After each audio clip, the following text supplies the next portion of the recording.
So, hello, I'm Cynthia, and I'm just beginning by sharing my thoughts because some people, particularly if you're living in America, the news has been surprising to many people. And I think, firstly, we just have to appreciate having Baba's knowledge because without Baba's knowledge, the world is overwhelming. But because of Baba's knowledge, we're able to handle things very differently. But firstly, we must approach everything with a lot of empathy and sympathy. Today, Bev is saying to us, you were devotee souls for so long. It's fixed in the drama. And as devotee souls, we're remembering God and reacting to events very differently. And sadly, as the Iron Age progresses, our devotion becomes a form of desperation a lot of the time. It's very different when we're doing devotion, which is loving and it's out of happiness. And it's very different where you're remembering God out of desperation. So I think sadly, it's part of the drama that also devotion becomes more and more desperate. And what we're seeing is that there's more and more desperation as different powers are letting people down. So what we know from Baba is that he says to us that there are three main powers of this drama. First is the authority of politics and governing. The second is the authority of religion. And the third is the authority of science and knowledge. And what Baba tells us is that the first two have been very complicated for a long time.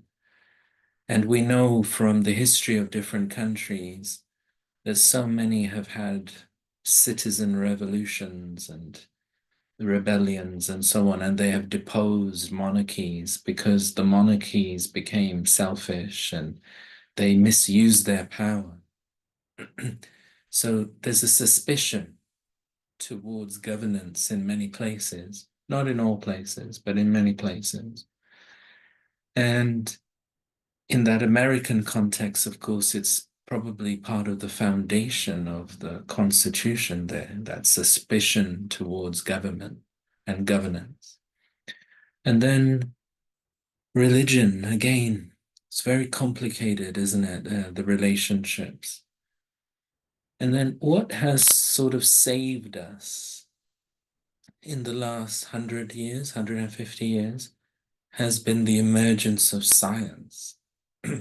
Can you imagine where we would be if we didn't have those advancements of science and having such a huge population in the world? I mean, where would we be? So our modern society is really based upon science. And if you listen to the narratives around the US election, but it's not just there. You can hear it in the UK, you can hear it in Europe, you can hear it in other places as well. The narrative that underlies all of this is this mistrust of all three. And I think the change that's come about more recently is the mistrust in science. And some of it is valid, some of it isn't valid. But there was a lot of talk around vaccines and suspicion around vaccines around the pandemic. I think that will now grow even further.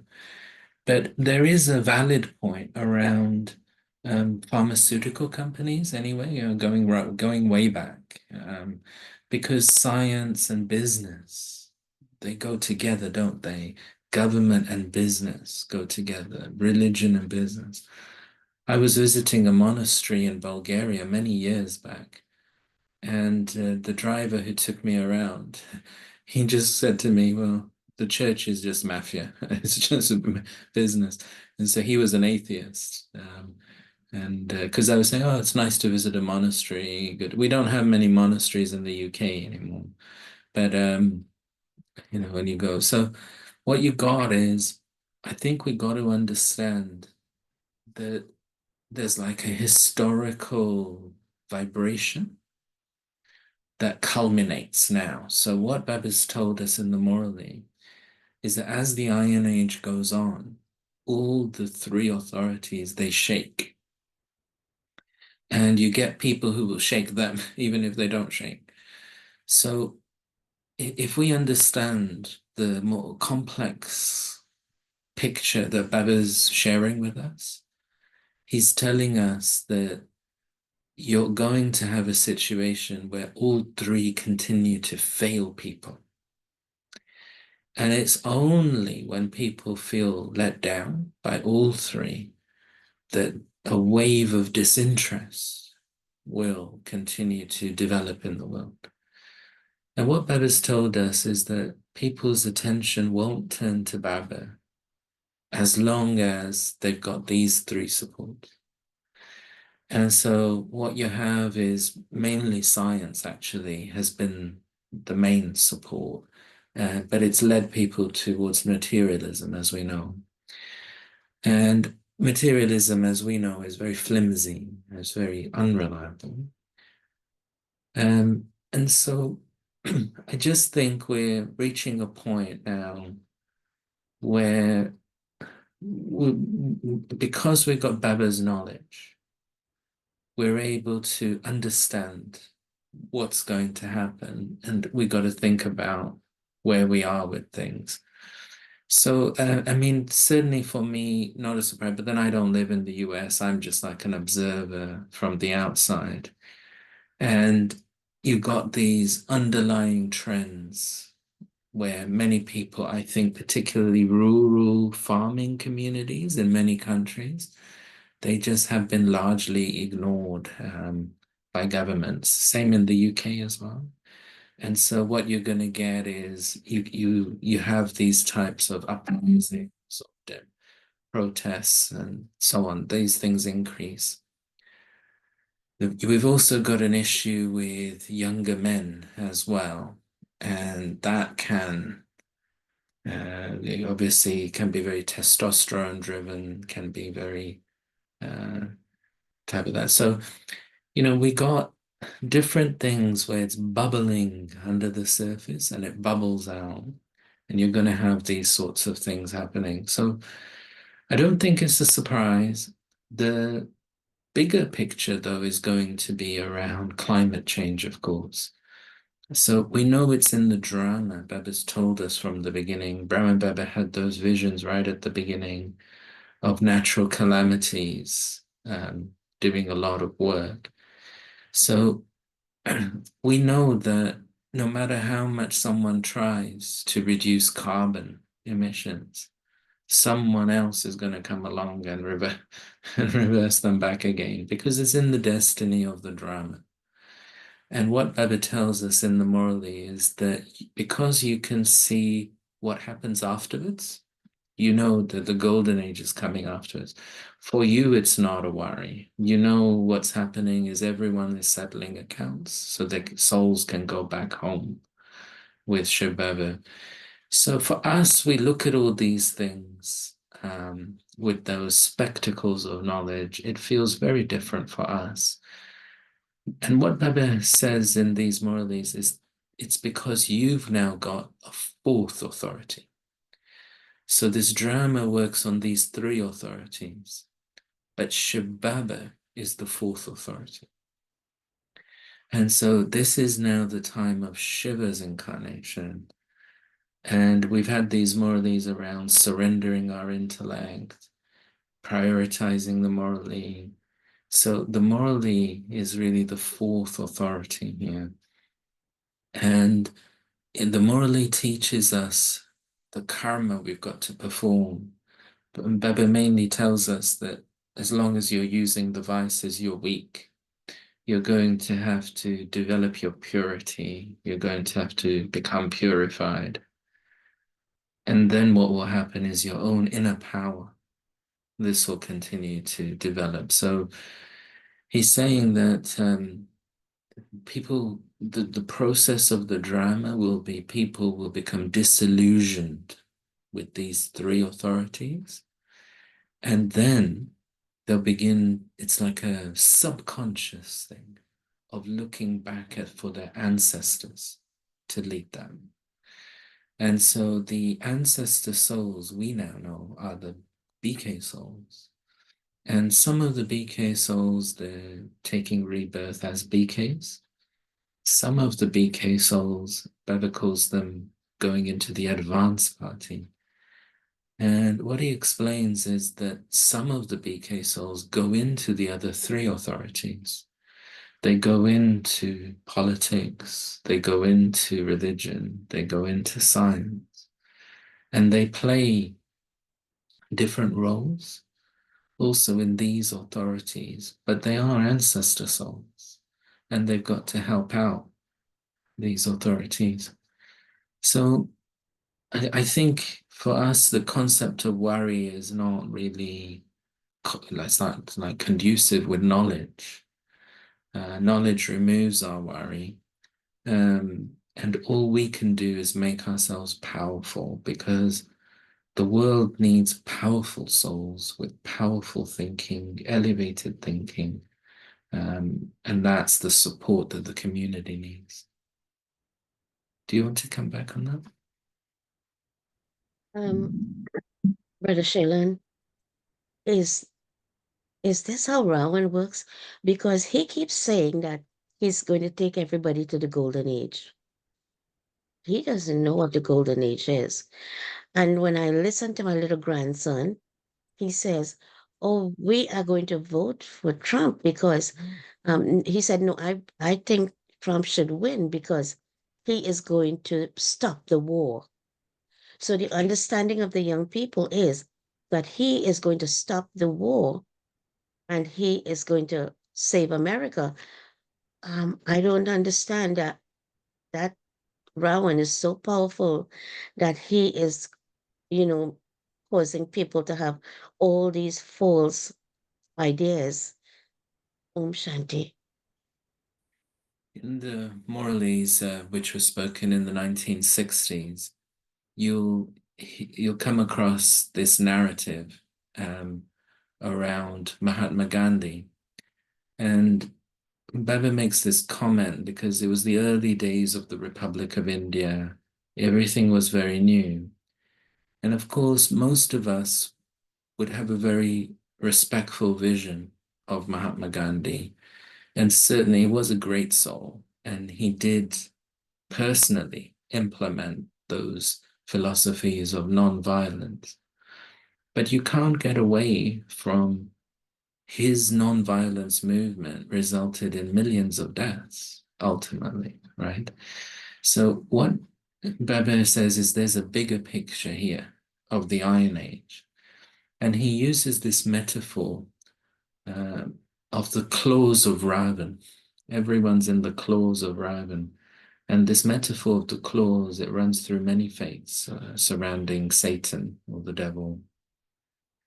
And what I'm a professor of public administration, and so we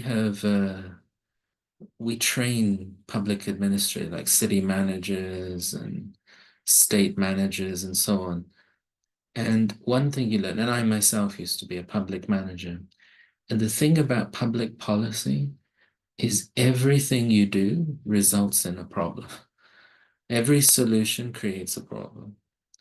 And it's only being in this field that it became so clear to me what Baba was saying about being in the claws of Ravan.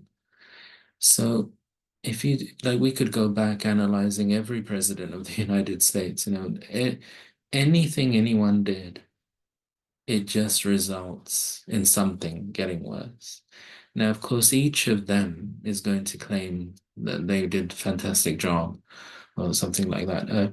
For example, the situation in Ukraine is live, it's very relevant at the moment.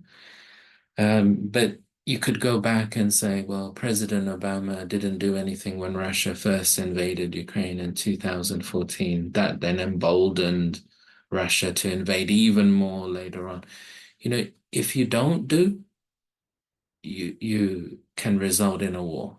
if you do, you can result in a war because Raven is going to ensure that things go towards destruction.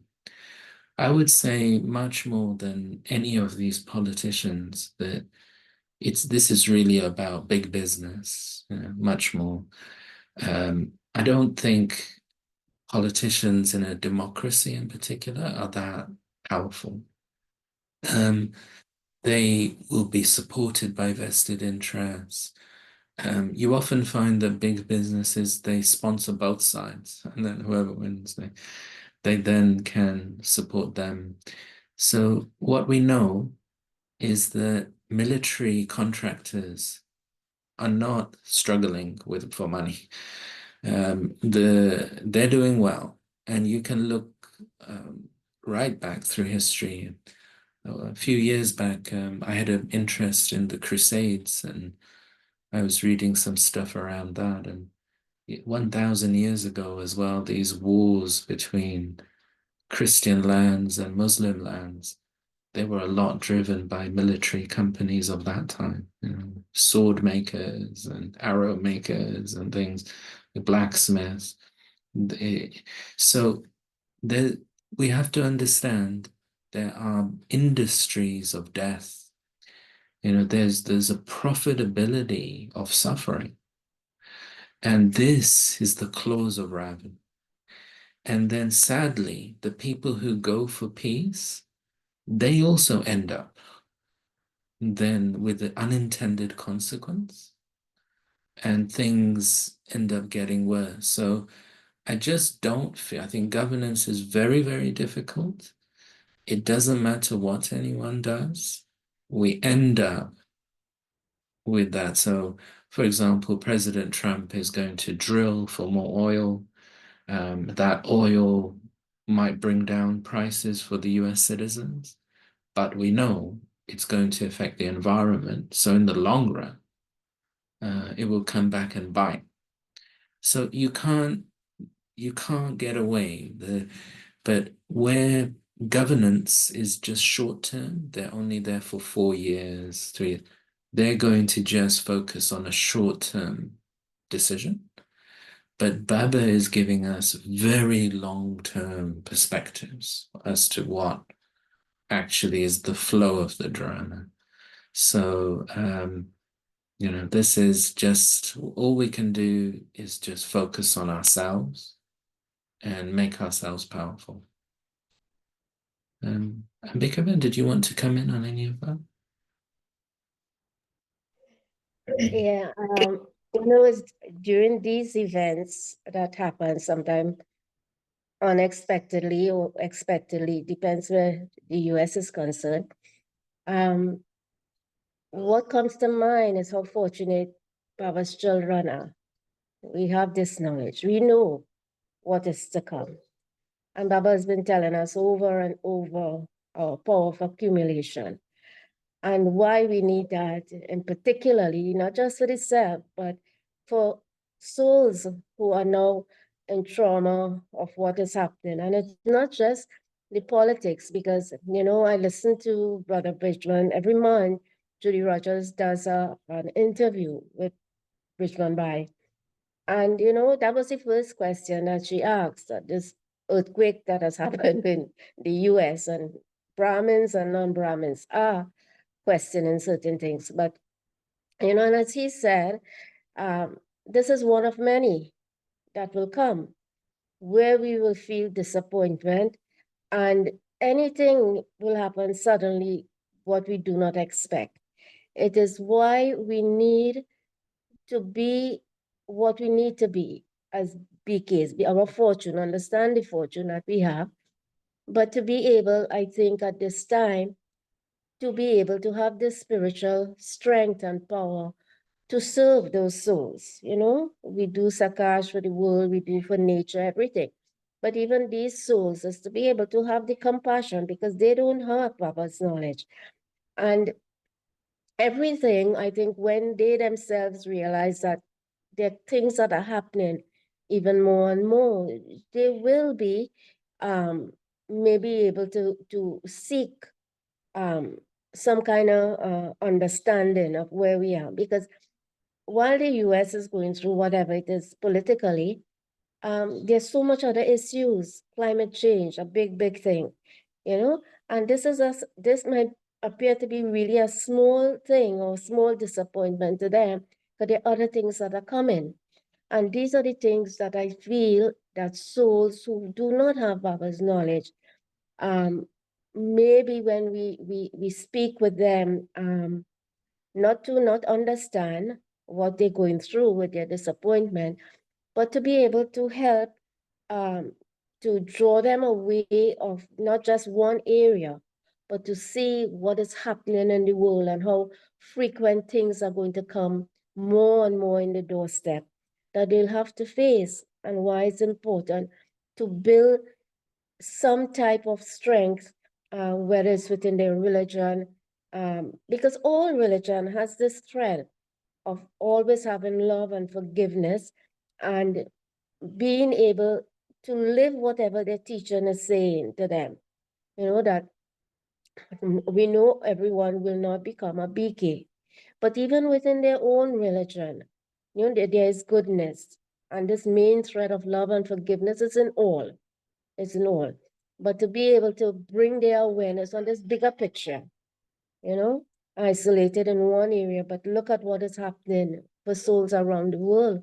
You know, there's so much suffering, and maybe to look at their own lives with an attitude of gratitude for what they have and what is good, you know, to be able to help them, yes, with Baba's knowledge, not that they will take it, but to understand the eternity of the soul. And I think most people now understand that, the eternity of the soul, and that we can build strength and have resilience, to have resilience within the soul. Nothing lasts forever.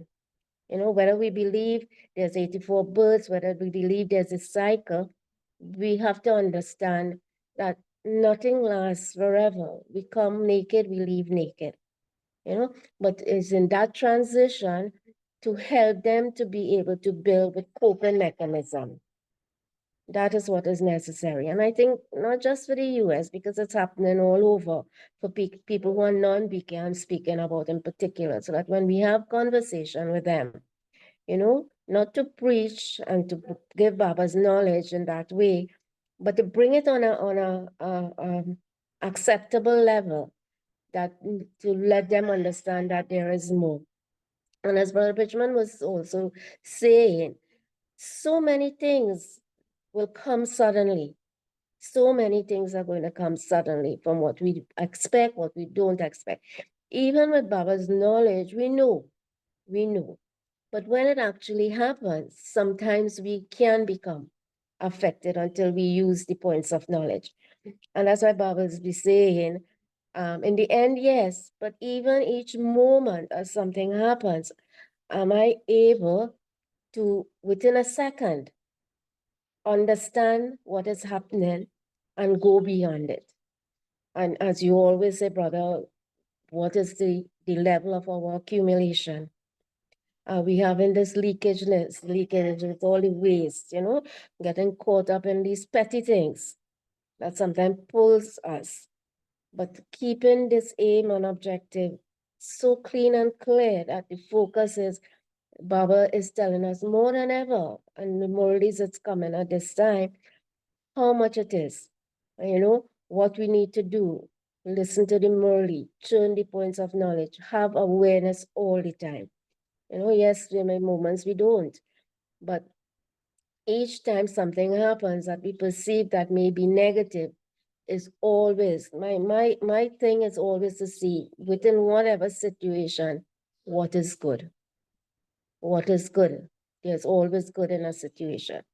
And you know, this thing with President Trump, when he talks about this golden age, reminded me so much of Hitler wanting to bring this Aryan race, you know. The intention is one of wanting something that is elevated. He himself is wanting something that is elevated, a golden age. But because they don't have Baba's knowledge, the method of bringing it about is going to bring a lot of sorrow, and we have to accept that. Um, but this is the Iron Age. Baba has told us, and we know. So what for me is important is that to have this power of accumulation, to build my spiritual strength, that for me, yes, but for all others who immediately around me, and for those in the wider community. Yeah. Om Shanti. Om Shanti, Sister Ambika. I am so glad you brought out something so wonderful. My big thing right now is that so many people are suffering mental health. So many people are crying. So many people are going through all kinds of trauma to know what is going to happen. But to bring peace to the souls, you said it so nicely. How are you going to bring peace? It is not in the intellect of some people to understand or to receive Baba's knowledge, but how do you bring peace to these souls? Because that is what they need, peace right now. And then when you bring it down to their level, like you're saying, then you will be able to get them, to give them some peace. How do you bring that peace? That is what how we serve the people now of the world so that they get some kind of peace in their life to move on. Om Shanti. Yeah, good. Thank you. Would anyone like to come in with any other questions or say anything else?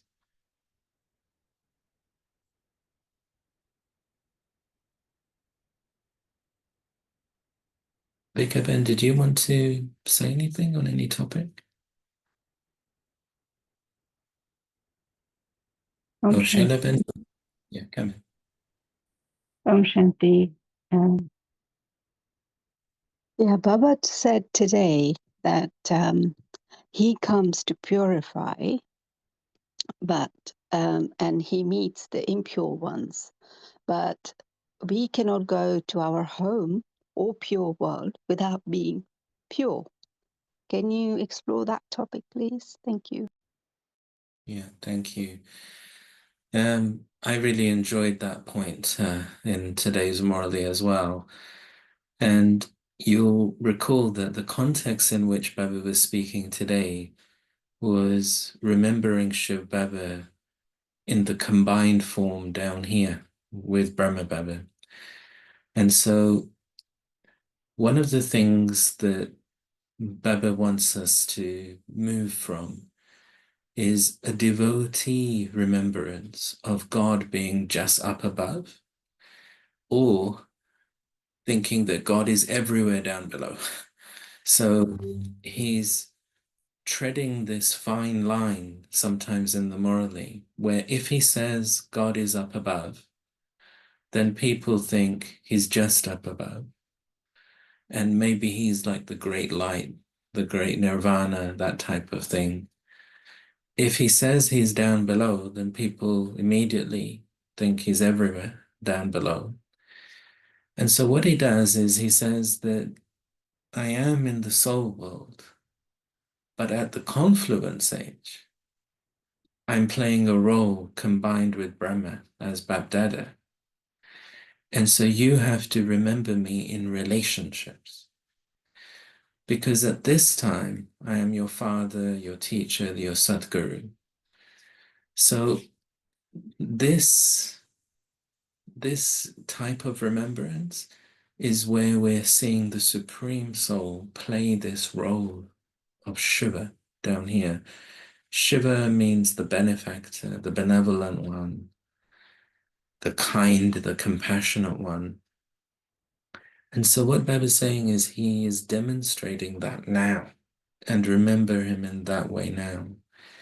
So as you're describing, he's not really speaking about the concept of meeting as being part of the soul world, but he's talking about the concept of meeting as when the Supreme Soul leaves the soul world, combines with the soul of Brahma, and uses the body of Brahma in order to meet souls.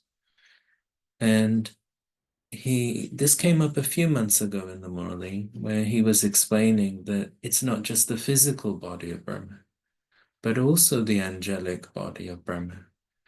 And he, from the beginning, has used both. And it was something which reminded me of a point that Dada Nirvair had shared with me once. I can't remember whether it was in his office or it was when somewhere else, walking somewhere. But it was back in the 1960s when he was still living in Mumbai that he had written to Brahma Baba because it was the early days of him waking up from Amrit Vela, and he wasn't really sure what he should be doing at that time. So he asked Brahma Baba, and even in those days when Brahma Baba was physically there, Brahma Baba wrote back to him and said, just visualize Bab Dada in front of you in the angelic body of Brahma and celebrate a meeting at Amrit Vela. Because, of course, he had the opportunity to meet Baba in the corporeal form. So it was easy for him to then recreate that experience.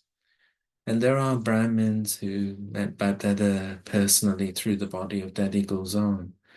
And I can remember early days for me as well. I could relate a bit more to Baba in the body of Daddy Gulzar. And it's one thing I've shared with you many times that Ranjan Ben and I have this practice of a Sunday morning watching of the Avyak Morali video. We used to do it back in the day before the live transmissions were there as well. Yeah, the DVD. Do you remember DVDs? They were the new thing. Or even before then, the VHS videos. They used to come to London 1 week after the Morley, approximately. So we used to, actually not that many souls in the London class were that interested. We were only a group of about 5 or 6. But we used to go every Sunday evening. It was like a movie night. And watching Bab Dada on a video, it was very exciting. And we've always loved it. So for me, it always does feel like that. And I'm very intrigued the way Bab is doing it at the moment because it's a narrative that comes in the world which is known as your digital identity. So the way in which some people talk about it is everyone is eternal now, because after you leave your body, there could be videos of you, photographs of you, and nowadays you might have seen that people can put things in artificial intelligence, and I think they did one for Michael Parkinson's interviews now. So there's an AI Michael Parkinson who's sort of like, they've got episodes now of the AI who studied the way he interviews people. And you couldn't tell, like, it's not him. Like, it could be exactly him. And it's interesting the way Baba's doing it. He's saying to us, use the videos as well. So when people go to Madhaban now, they have that experience of Baba's vibration, but he's giving that experience of the vibration while people are watching like the digital identity of Baba.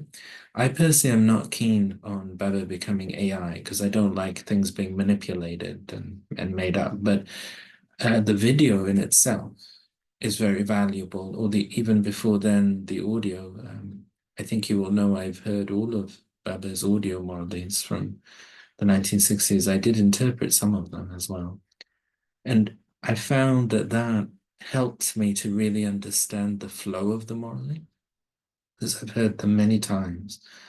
So the way in which Baba says this, so even this point, I can get what Baba is saying, because he's saying to us that, if you think about it, Shiv Baba, he deserves better than us. He deserves a pure body better than Brahma Baba's body, Daddy Gulzar's body. If you think about it logically, someone as pure as Shiv Baba, he should be coming in Krishna's body, or in a pure body of the golden age. But it's part of God's greatness that he is this one soul who can come into the Iron Age and not be influenced by the Iron Age, but influence the Iron Age. And going way back, this would have been when class was still in Duddon Hill Community Centre in London. Every Saturday evening was BK Family Night. So different BKs would organize different entertainment or some sort of lighter type of class. And I can remember one evening they had a debate, who's greater, Baba or Ravan? And one BK was arguing for Baba and one BK was arguing for Ravan. Because if you think about it, Ravan has more people, right? He has a greater population. He has this dominant, both of them have a kingdom for half a cycle. And then, but then later on, anyway, I thought about it. I don't remember what was the conclusion. I mean, I suppose everyone just voted for Baba because there were BKs anyway. But I was thinking about it later on and over the years. And, if you think about it, the big difference between Ravan and Baba is that Ravan can't come in the Golden Age, but Baba can come in the Iron Age. So I think also what Baba's talking about is compassion. He meets the impure souls. He's also talking about his greatness here. This is God's greatness. This is the symbol of his conquering over Ravan. He's greater than Ravan. He comes into the Iron Age. He establishes the Golden Age in the Iron Age. He himself doesn't even come in the Golden Age. And so I think this is what Bab is saying to us. And he gives this explanation in some Murlis about how the Shiva Lingam can sometimes be offered poisonous flowers like the ak flower, whereas, and sometimes even thorny roses and things like that. Whereas for the worship of the deities, thorns would always be removed and flowers would be very carefully selected. And that's because as deities, we're not resilient like that. We wouldn't be able to handle negativity or impurity in the Golden Age. But Shiv Baba has this ability to be completely pure and not be affected. So for him, this is the great level of the power of accommodation that he has. He accommodates all of us souls with a bag of contradiction. We've got some sanskars that are very good, and we've got some sanskars that are very bad. We've all got a big burden of sins. But it's in that state that Baba adopts us. And this is why he's emphasizing that in the soul world, I'm not the purifier. It's when I come. So, although, of course, he's always the supreme soul, but technically what Baba is trying to convey to us is this word Shiva, this name Shiva. And all of the many names of God, they're all connected with something he's done. And all of the things he's done, he's saying, I don't do just from sitting up above. I come into your drama. I fulfill my covenant. And I purify you through the body of Brahma, because even teaching you how to remember me in the soul world, I do it when I come down. And so you have to come into this interaction with me. You have to learn how to also become like me once again. So Baba was saying this to us a few Sundays ago, that he wants us to become like Baba, an ocean of forgiveness, an ocean of accommodation for others, Because he's saying, if you think about it, how does Baba change you? He doesn't change you by judging you, by being critical of you, by punishing you. He changes you by accommodating you, by forgiving you, by his compassionate nature. So he's explaining and also modeling for us how we can change ourselves and also how we can become a change maker for others. And it goes back to what I was saying before, that as time moves forward, souls are going to be naturally pulled towards ancestor souls because the other powers will reduce and the time of the ancestors, they will continue. We're getting closer to the time of the ancestors. And we know that many of the souls have already become karmatic. They've gone into the advanced party. And so I think it can also be like in a particular field, there'll be a particular leader. Now, Baba tells us those souls don't have knowledge, but what they have is this accumulated stage, this capacity. So these qualities of forgiveness, accommodation, compassion, understanding, empathy, sympathy are all the things which Baba models for us. And then it's very powerful if you've got someone in the field of politics, someone in the field of religion, someone in the field of science, someone in the field of culture, and so on. If they got these qualities, particularly if they're in a position of power. Because what we need is people in positions of power embodying things. And you'll remember this was a narrative coming up 2 weeks ago in the Morley, how Baba doesn't show his power. He makes his power available, but he says, remember me to access the power. And what Baba demonstrates for us is knowledge and love. And so he's teaching us what leadership is, what the leadership that humanity needs. It's the leadership of the golden age, not the leadership we have become accustomed to in the Iron Age. And I was saying to Ranjan Ben a few weeks ago how, you observe the drama and it's a great opportunity sometimes that comes without you designing anything.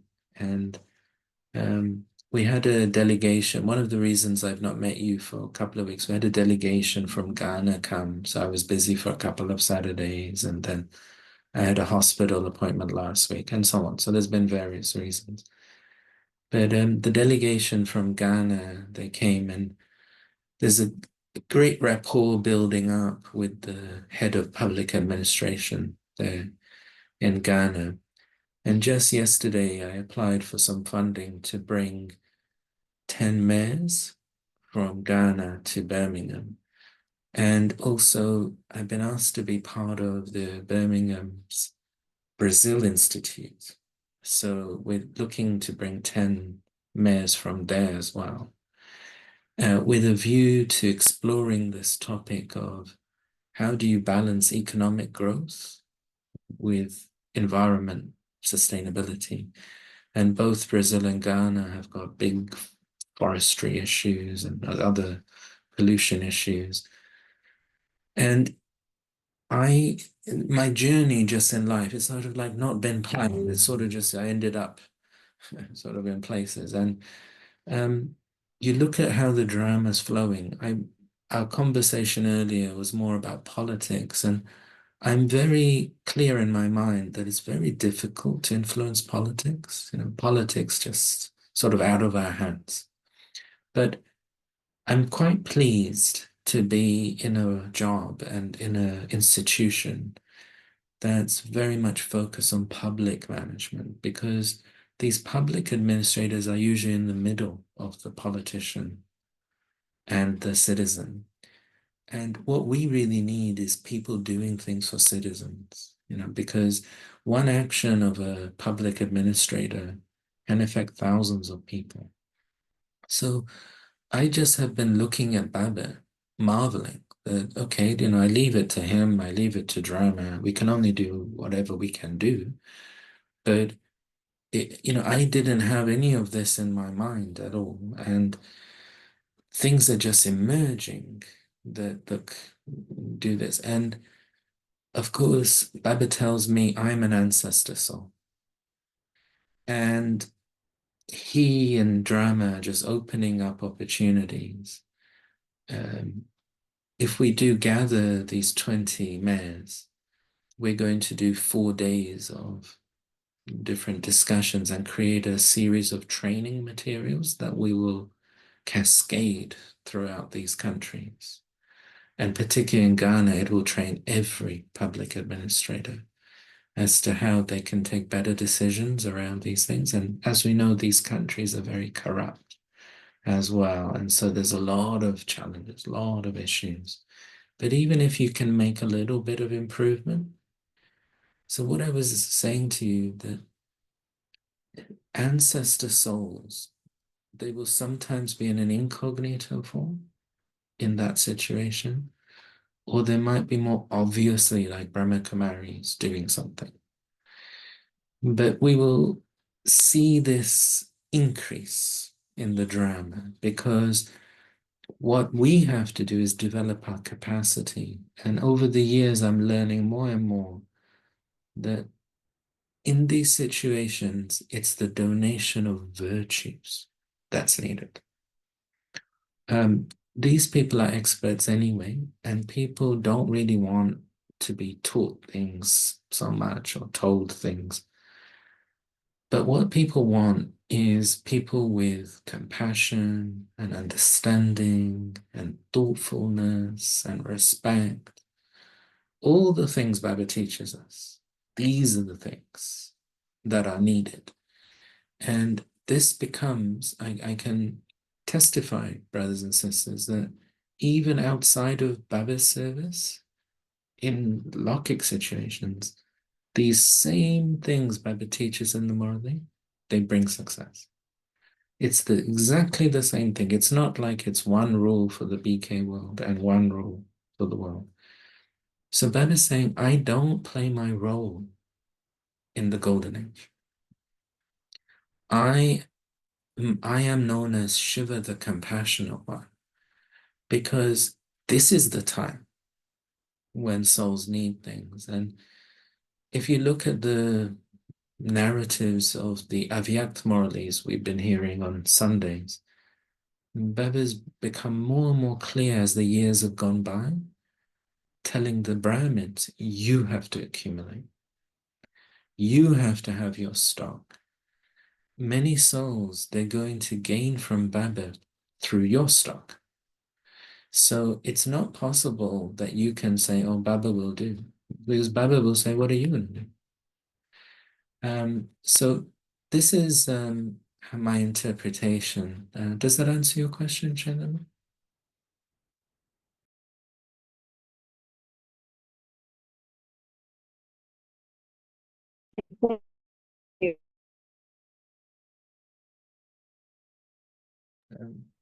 Ambika, did you want to add anything onto that?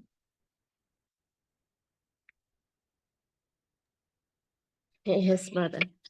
As you're saying, as rightly as what Baba is teaching, is for the whole world. We know it, the world doesn't know it on that level. And what I am seeing and more that is needed, as you say, is the virtues. Baba often says, we the best way to serve is by example. Be what it is Baba is saying to us, the body knowledge, become the embodiment of knowledge. Yes, accumulation of power to be able to serve, but I think when souls are seeing what we embody as an example and sample, they must think, why are we not affected like the others? So the compassion is what is needed, empathy, for whatever the world is going through, each individual is going through. So And that's why I'm saying, you know, why it's important now not to have. I've been talking on many Murleys about waste and leakages. You know, why is it to plug that, you know, put a full stop. Um, we can't control what is the destiny. Yes, at Confluence Age, we are accumulating for the future. Whatever we do is our karmas, whether we accumulating good or we are having negative karmas for the future. But now is the time for Brahmin. So Baba is telling us, you know, he chose us, not that he chose us, drama is drama, right? Our paths are fixed within the drama for Baba to come again to give us this knowledge. So our path is unique within the drama. And when we as Brahmins understand the path and the purpose of being a Brahmin, then we are able to serve on that level. We're able to do what Baba is asking us to do. And to do that, we have to build ourselves, become spiritually powerful. Yes, excuse me, I have this horrible flu I've been fighting with. And you know, but it's just this love, this having this love and forgiveness, first of all, for the self. Because if we don't have it, then how do we give? Or how are we able to do? So, yes, Baba comes every day. He tells us the Murlis are there. You know, how important it is for this Murli on a daily basis to be able to listen. Yes, this is Sakar. And while we may say we know, but it is an empowerment. I realize that listening to the Murli, it really empowers the soul. It empowers the soul. Murli is really food. And I have always felt that, you know, the gathering, being in the company of Brahmins, helps us to build our spiritual powers as well. And what we're seeing, the world needs it more than ever now to be able to serve, to do what Baba, our role within the drama, to become more aware of what our role is, if we haven't fully recognized it as yet, to know that Baba is needed us, or else Baba could have come and done everything himself. But Baba needs us for two reasons. He needs us, one, to serve through us, but to also, in the process, help us to change, to become these angels into deities. That's the only way we can do that. Through Baba, not by a magic wand, but making the effort, going through the process and cleaning up and becoming what we need to become, the deities. But at this time, to become Brahmins and angels. That's what's needed for the hour. Om Shanti. Om Shanti. Um, it is so powerful to think about what Baba tells us all the time. And so he gives us courage. And what Sasambika is saying is so true. We have to get that power. We have to accumulate the power in order to be able to serve. But also, Baba keeps repeating all the time, do not be insulted. Never feel insulted. Continue to serve. And Baba knows, and he knows that when we try to talk to people, sometimes they are going to insult us, but we cannot let that, you know, make us not do what we're supposed to do. We have to get the power.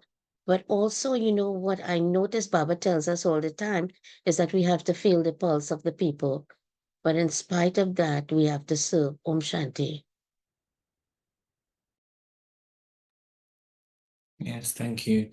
And as you were speaking as well, I was being reminded of Delhi Genki, who used to give many classes saying that one of the mistakes that we can make as Brahmins is thinking that knowledge is being given to us so we can explain to others. But knowledge is being given to us so we can use it. And so we have to train our mind to understand that this is not theory that we just explain to others, but these are points we've got to use. We have to become the embodiment of the knowledge. And that's what this process is. Ranjabet, would you like to come in and share some thoughts? All right, but I'd like to say Om Shanti to everyone. And it's nice to see it's been a long time. and we were missing it, but we wanted to have the classes, but Shailen Bhai has been very busy, and then his wrist, his hand, so it hasn't been possible, but it's nice to see everyone today. Do you want to share some thoughts on the morning? Yeah, today's Murli, but this morning I was listening to the class read in ORC by Ashaben. It wasn't a class, but it was the 7th of July, 2009 class. Daddy Gulzar and Daddy Janki had chit-chat with teachers, you know, and like Ambika said, it's time we became angels. Baba keeps on saying, become angels, so that in order to serve quickly, serve in a subtle way. It's the quickest way through mind. But daddies were saying, Daddy Gulzar and Daddy Janki, that, some of you say, most say that, Daddy, we didn't meet Baba. You had a lot of time with Baba. You met Baba, and they feel that. But daddies were explaining that this avyakta, you become an angel. This is why Baba, and you will feel even more close to Baba. So this is why Baba keeps on saying that as soon as you have time, or while you are doing karma yoga or walking or even talking to some, your consciousness should be beyond and be with Baba and angelic. And so they were saying that more you practice going to soul world and subtle region, and more you see Bap Dada. Not only Baba, like Baba said today, not only Baba, we must speak to Bap Dada, Brahma Baba, because Shiv Baba speaks through Brahma Baba. And so we will feel that experience. So that practice will help to, and you will start to experience and feel you are even more closer. And like Daddy said, that this experience you can't forget. He said, we have forgotten a lot of things when we were with Baba, a lot of things have been forgotten. But once you have this experience, you can't. So it is on YouTube, and actually I haven't spoken to you, but so it's, I thought this, Baba says that you've been body conscious for so long, but it's not your costume should be of that of angel light, of that farista, subtle. That's your code, so you can do the quick subtle service, because world will need that, and it will be our safety as well. So, and there are lots of nice other things. So I'll speak to Shilambai and then see. But I thought it's a very, very beautiful, lot of nice, good questions, very useful. Well, if some others ask, so we can answer what Daddy said. So I'll see if it's possible, send it to you. But I thought, Baba has made it easy for everyone according to their circumstances, situation. Baba says there's no excuse. You just, listen to Murli every day, and Baba has made it easy.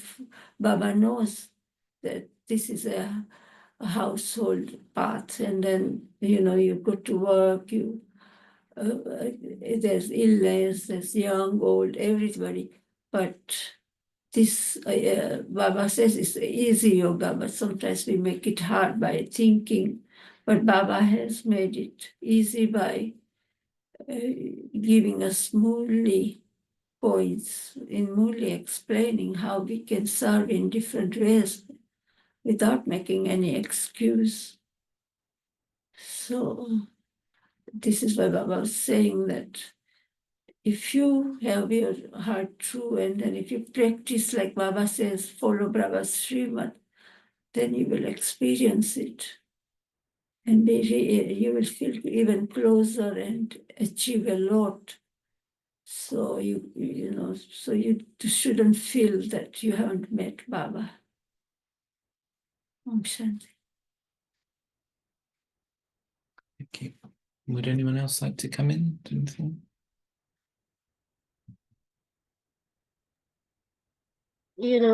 Today in the Murli, Baba was saying, he has come to take us away from being devotee souls. And sometimes, even in Baba's knowledge, sometimes we need to ask ourselves, am I still a devotee soul, even in Baba's knowledge, Because sometimes we want certain things, and we may believe it or perceive it to be a pure desire. Baba have often been saying also to go beyond desires, limited desires, unlimited desires. And I think when we have no expectations of outcome, but we just do what Baba is telling us to do, to become what Baba is telling us to do, then we can flow with the drama, on the ups and downs of what is happening within the drama. We can just flow with it. And so that the soul doesn't become affected in any way. So there's a feeling or having equanimity in negative and positive situations that is occurring. So that coming away from this devotee of expecting Baba to help us, yes, he help on a certain level, but not expecting anything of situations or so, just accepting what is happening and being able to use Baba's knowledge, what he has come and given us, make it into a power, let knowledge become a power, and use the knowledge, for whatever situation that is happening. And again, going back into the role of what I'm expected to be as a Brahmin, why Baba has come and has given me, the Brahmin soul, this knowledge at this time within the cycle. But that just came to me, and I felt that, we do get affected, Brahmins as well, when things are not going the way we want to. And then we say, oh, Baba, what's happening? Help us with this or so. But Baba has given it to us. Yes, take the support. And it's not so much of asking Baba to do it, but, to just take power, from Baba and to be able to do what Baba or the drama expects of us. Yeah. Shakti. Yeah, and also that I think we've had a few Murlis around outlook, haven't we? I think that was last Sunday's Murli, was a lot on outlook. And a lot of these things are just around outlook. We think a situation is bad and negative, and we're looking at it that way. So then we experience it that way. But if our outlook is different, then that situation has a different meaning to it. So I think ultimately we've got to, as you're saying, move right away from these sanskars of bhakti, these sanskars of the Iron Age, and move to a mindset where nothing is negative. There's only benefit in everything. Like, it's not even a question in our mind. And also moving to that stage of fulfillment where we don't have any desires. So we shouldn't really want the drama to be different to what it is. That's also a lack of knowledge. We just got to, like the example I was giving earlier, it's just, you can see many things will just emerge in the drama that you never even planned. But a lot of it just has to be around the practice of manmana bhav.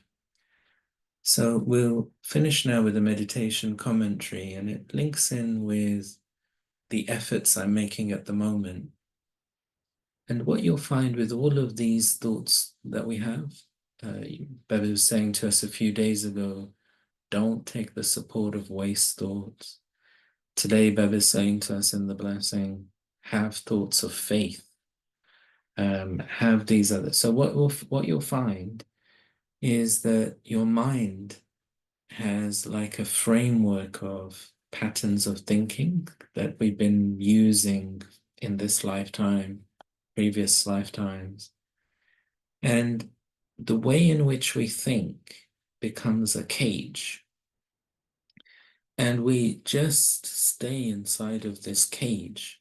And the cage can be comprised of wastefulness and sensitivities, of reactions, or it can be comprised of desires. It can be comprised of desires based on the vices.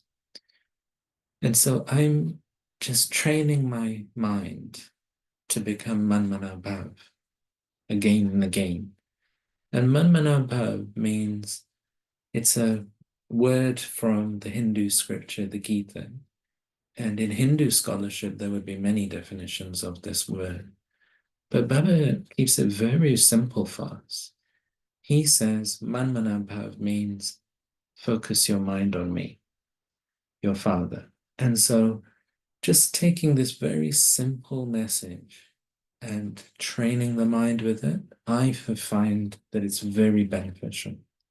So it's my main effort that I've got to take my mind outside of myself, outside of the drama, and beyond the cage of my thinking. So outside of myself, outside of the drama, and beyond the cage of my thinking. Because sometimes you can sit in meditation and you're not remembering yourself or your drama, but you're just in your own thoughts. But that's not Manmanabhav. Manmanabhav is going beyond my thoughts. And like we were hearing from Brahma Baba this week, that he just thinks about Baba and he has the feeling of Baba being very close. And he says, Baba, let's eat together. You can feed me. Let's play together. That's it. So when we're thinking about Baba rather than ourselves, that's Manmanabhav. And we've got to break out of these internal cages which just keep us as our old self. Because until we break out of these cages, we don't really change. And what you'll find is that these cages of thoughts resist you. So you'll try and break out of it, and they'll pull you back in again. The cage will change form. So it was one type of thought. You took your mind out of that. It will reform into another type of thought and pull you back in again. And so we got to win this battle. We got to train the mind. The mind has to learn. It's not actually by thinking and thinking and thinking that I achieve things. It's by being Manmana Bhav, packing up. It's called the power to pack up. By packing up my thoughts, withdrawing from the cage, and just taking my mind to Baba, the magic of Manmana Bhav can actually be unlocked. Manmana Bhav is the Shiv mantra. It is the most powerful magic of the whole drama. But we as Brahmins can think too much. Dedi Janki used to say this to the class in London all the time. You all think too much. And actually what the daddies were very good at was being Manmana Bhav. And then Baba's magic can happen. So in these last few minutes, I'll invite you to join me in this practice. So first of all, of course, Baba always tells us, it's in today's Murli as well, think of yourself as a soul. So take your mind out of the conversation, out of the outside world, And Baba says, think of yourself as a soul looking through the eyes. And that word through is vital in our practice of soul consciousness. I, the soul, listen through the ears. And I begin to distinguish myself from the body. So Baba says, think of yourself as a point.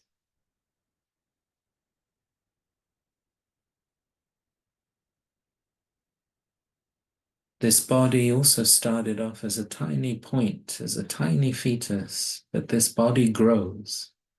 The soul still stays the same as a tiny point of light.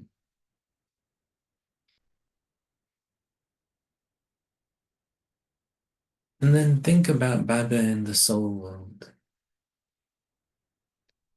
Your compassionate, loving father.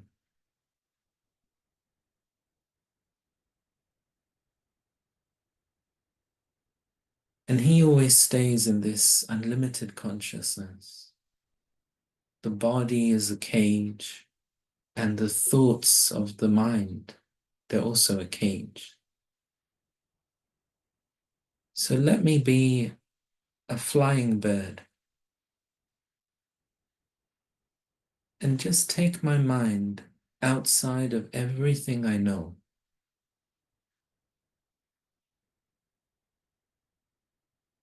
And allow my mind just to rest with Baba in the soul world. Even if it only lasts a few seconds, let my mind experience going beyond thought.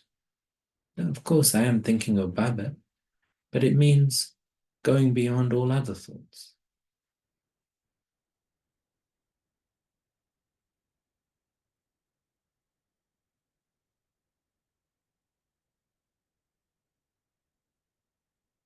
Let Baba's image, Baba's light, Baba's vibrations begin to flood into my mind, begin to spread into my mind.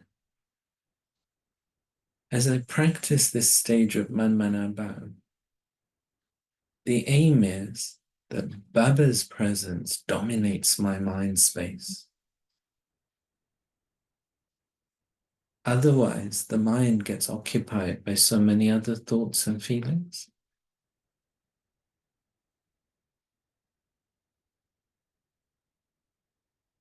Let Baba become dominant in my mind.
And if the mind gets pulled back into any other thoughts, just take it out again.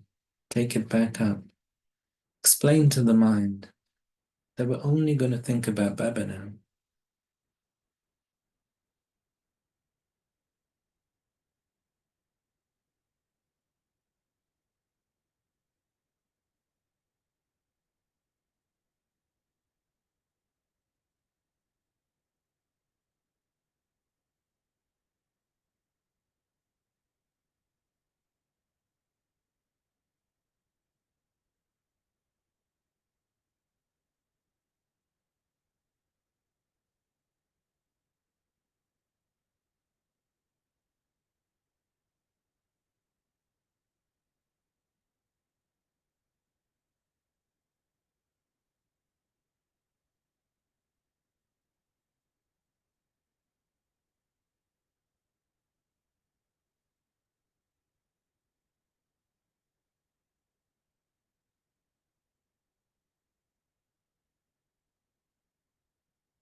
Shanti.